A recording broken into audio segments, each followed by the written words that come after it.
ফাতেমার চোখের মধ্যে পানি ঝরতেছে। নবী জিজ্ঞেস করে, ফাতেমা রে, কেন এইভাবে কান্দো? আমার নাতিরা কই? দুই নাতি না দেখলে আমার শান্তি লাগে না। ফাতেমা বলেন, বাবা গো, আমি কাঁদতেছি কোন ব্যথায়। ঘরের পিছনে যাইয়া দেখেন গো বাবা, আজকে 3টা দিন পার হয়ে গেল, আমি ফাতেমার চুলায় আগুন জ্বলে না। আপনার আদরের দুই নাতি না খাইয়া থাকতে থাকতে পেটের খিদার যন্ত্রণায় ঘরের পিছনে গলাগুলি করে নানা নানা কইয়া কাঁদতেছে গো বাবা।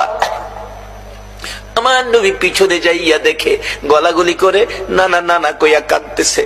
নানা গো, পেটের খিদা গো নানা, সহ্য করতে পারি না। আমার নবী বেরিয়ে গেলেন। ঘুরতে ঘুরতে যাইতে যাইতে একটা ইহুদির বাগানে আমার নবী চাকরি নিলেন।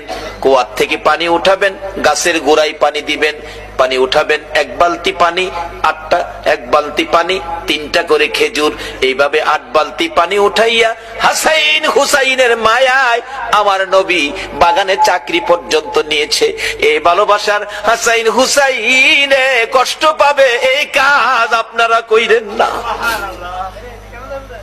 আমার নবী 8 বালতি পানি উঠাইয়া 9 বালতি পানি বুড়াইয়া টান দিলে রশি ছিঁড়ে বালতি কুয়ার ভিতরে পড়ে গেছে। ইহুদি দৌড়ে আসছে, পানি উঠাও পানি উঠাও, রশি ছিঁড়ে বালতি পড়ে গেছে।